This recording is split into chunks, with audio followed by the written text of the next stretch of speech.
اس لیے کہ نبی اکرم صلی اللہ علیہ وسلم کسی مشرک کے لیے مغفرت کی دعا نہیں کر سکتے، اللہ کی رحمت کی دعا نہیں کر سکتے۔ اس کی مثال بھی آپ بھائیوں کے سامنے رکھی تھی کہ اپنا سگا چچا فوت ہو گیا اور بڑی محبت تھی، اس لیے کہ نبی صلی اللہ علیہ وسلم کے ساتھ ہر سختی اور ہر آسانی میں ساتھ دینے والا چچا، دین کی دعوت میں جتنی مشکلات آئیں ان میں ساتھ رہنے والا چچا، شبہ ابی طالب میں ساتھ محصور ہونے والا چچا، وہ چچا کہ جس نے پورے مشرکین مکہ کے سامنے جو ڈھال بن کے کھڑا ہو گیا اپنے بھتیجے حضرت محمد صلی اللہ علیہ وسلم کے لیے۔ لیکن جب اس دعوت کو قبول کرنے کا وقت آیا، جب نبی صلی اللہ علیہ وسلم نے فرمایا کہ اے چچا تیری موت کا وقت قریب ہے، اس کلمے کو پڑھ لے، میں اللہ سے تیرے لیے جنت کا سوال کروں گا، تو کیا کہا برادری والوں نے کیا کہا؟ برادری والوں نے کہا کیا مرتے وقت اپنے باپ دادا کے مذہب کو چھوڑ جاؤ گے؟ آج بھی برادریاں کہتی ہیں نا، جتنی شرک و بدعت ان برادریوں اور ان قبیلوں کی وجہ سے ہو جاتی ہیں، شاید اتنا وہ شخص خود بھی نہ کرنا چاہتا ہو۔ ہمارے ہاں نہ کسی کا مرنا جو ہے وہ آسان ہے اور نہ ہی کسی کا پیدا ہونا آسان ہے۔ اگر کوئی مر جائے، مرنے والا تو مر گیا لیکن پیچھے سارے خاندان کو ایک لمبے چوڑے قرض کے نیچے دفنا گیا۔ اب کیا ہے جی، اب مر گئے، اب لازمی بات ہے اب کل بھی کرنے ہیں، اب جو ہے اب 40واں بھی کرنا ہے، اب جمعرات بھی کرنی ہے، اب برسی بھی کرنی ہے، اب جو ہے دیگ بھی پکانی ہے، اب جتنے رشتہ دار 1-2 مہینے کے لیے وہاں پر آ کر بک ہو گئے اور یہ ساری خرافات اور بدعات کرنی ہے۔ کیوں؟ کیا نبی صلی اللہ علیہ وسلم نے کی؟ حضرت جعفر طیار رضی اللہ تعالیٰ عنہ کی وفات ہوئی، نبی صلی اللہ علیہ وسلم نے فرمایا کہ اہل جعفر کو ایسے صدمے نے گھیر لیا ہے، ان کے لیے کھانے کا بندوبست کرو، اور 3 دن سے زیادہ شریعت میں 3 دن سے زیادہ کا سوگ منانا ویسے ہی حرام ہے، 3 دن سے زیادہ کسی بھی میت پہ سوگ نہیں منایا جا سکتا۔ یہ کس کی سنت ہے؟ نبی اکرم صلی اللہ علیہ وسلم کی، اور ہمارا عمل نبی کی سنت پہ ہے یا ہمارے قبیلے اور ہماری برادری کی باتوں پہ ہے؟ ہم برادری والے کہتے ہیں کہ فلاں مر گیا، اس کے پاس اتنے پیسے بھی نہیں تھے کہ اس کے لیے 2 دیگیں ہی پکوا لیتا، اتنا بھی نہیں کر سکا کہ 4 بندوں کو کھانا ہی کھلوا دیتا، اتنا بھی نہیں ہو سکا کہ اپنے فلاں مرنے والے کی قبر کو پکا ہی کر دیتا، اس پہ سنگ مرمر ہی لگا دیتا، اس پہ خطبہ لگا دیتا، اس کے اوپر اس کا نام لکھوا دیتا۔ یہ کس کی سنت ہے؟ نبی اکرم صلی اللہ علیہ وسلم نے تو قبروں کو پکا کرنے سے منع کیا، قبروں پر بیٹھنے سے منع کیا، لعنت کی، لعن اللہ الیہود والنصارى اتخذوا قبور انبیائہم مساجدا۔ نبی صلی اللہ علیہ وسلم نے لعنت کی ان پہ، یہودیوں اور عیسائیوں پر، کہ جنہوں نے اپنے نبیوں کی قبروں کو سجدہ گاہ بنا دیا۔ اور وہ نبی صلی اللہ علیہ وسلم جو اللہ سے یہ دعا کرے، اللہم لا تجعل قبری وثنا ان یعبد، اے اللہ میری قبر کو وثن نہ بنانا کہ جس کی عبادت کی جائے۔ کون ہے؟ سارے لوگ بیٹھے ہیں یہاں پر، بڑی دفعہ گئے ہوں گے، بتائیں کوئی ہے وہاں پر پوجا کا، یا کوئی وہاں پہ پوجا کر سکتا ہے نبی صلی اللہ علیہ وسلم کی قبر کی؟ کوئی سجدہ کر سکتا ہے وہاں پر؟ کوئی کرنے کی کوشش کرتا ہے تو کیا ملتا ہے آگے سے؟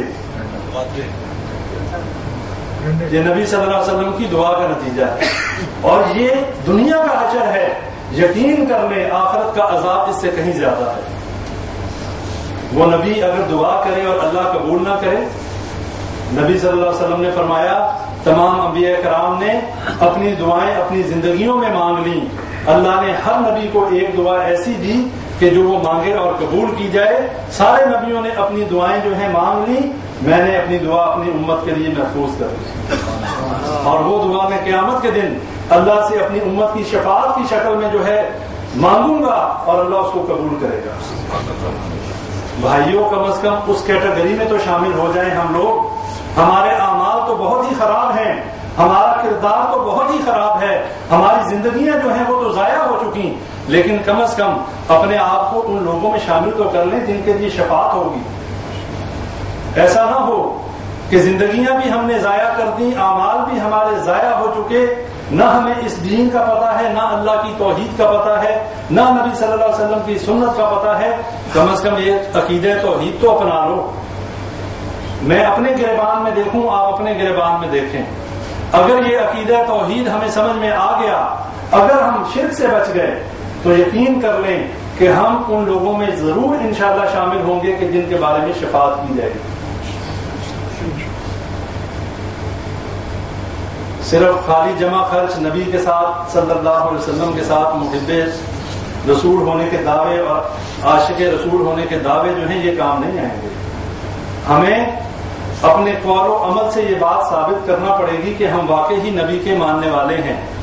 جب نبی صلی اللہ علیہ وسلم کی سنت اور حدیث سامنے آ جائے، ہمارا سر تسلیم خم ہو جانا چاہیے، ہمیں گردن جھکا دینی چاہیے۔ اس کے بعد کسی بڑے کسی چھوٹے کی بات آ جائے نہیں مانی جائے گی، جہاں نبی صلی اللہ علیہ وسلم کی سنت کی بات آ جائے، چاہے کوئی کتنا بڑا ہی کیوں نہ ہو، کوئی بادشاہ ہو، کوئی ہمارے گھر قبیلے کا سردار ہو، کوئی ہمارا مولوی، کوئی ہمارا امام ہو۔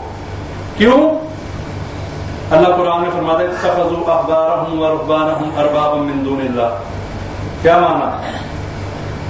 کہ ان لوگوں نے اپنے مولویوں اور اپنے درویشوں کو اپنا رب بنا لیا تھا۔ کنہوں نے؟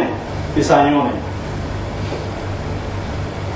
عدی بن حاتم رضی اللہ تعالی عنہ اس بات سے بڑے حیران ہوئے، اس لیے عیسائیت سے مسلمان ہوئے۔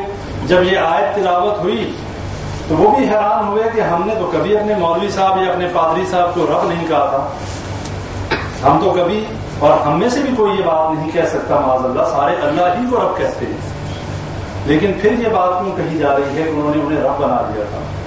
عدی بن حاتم رضی اللہ تعالیٰ عنہ نے نبی صلی اللہ علیہ وسلم سے پوچھا، اے اللہ کے نبی صلی اللہ علیہ وسلم، ہم نے تو اپنے بزرگوں اپنے مولویوں کو رب نہیں بنایا تھا، یہ آیت میری سمجھ میں نہیں آئی۔ تو نبی صلی اللہ علیہ وسلم نے فرمایا کہ جس چیز کو اللہ نے حرام قرار دیا تمہارے مولوی اور تمہارے بزرگ نے اس کو حلال کر دیا، کیا تم اسے حلال سمجھتے تھے؟ کیا اللہ کے نبی صلی اللہ علیہ وسلم حلال سمجھتے تھے؟ فرمایا جس کو اللہ نے حلال قرار دے دیا تمہارے مولوی اور تمہارے بزرگ نے اس کو حرام قرار دے دیا، کیا تم حرام سمجھتے تھے؟ کہنے لگے ہاں اللہ کے رسول صلی اللہ علیہ وسلم سمجھتے تھے۔ کہا یہی تو ہے رب بنانا۔ یہ بات اپنے ذہنوں میں بٹھا لیں، کسی چیز کا حلال قرار دینا، کسی چیز کو حرام قرار دینا، یہ صرف اور صرف یہ اختیار اللہ رب العالمین کے پاس ہے۔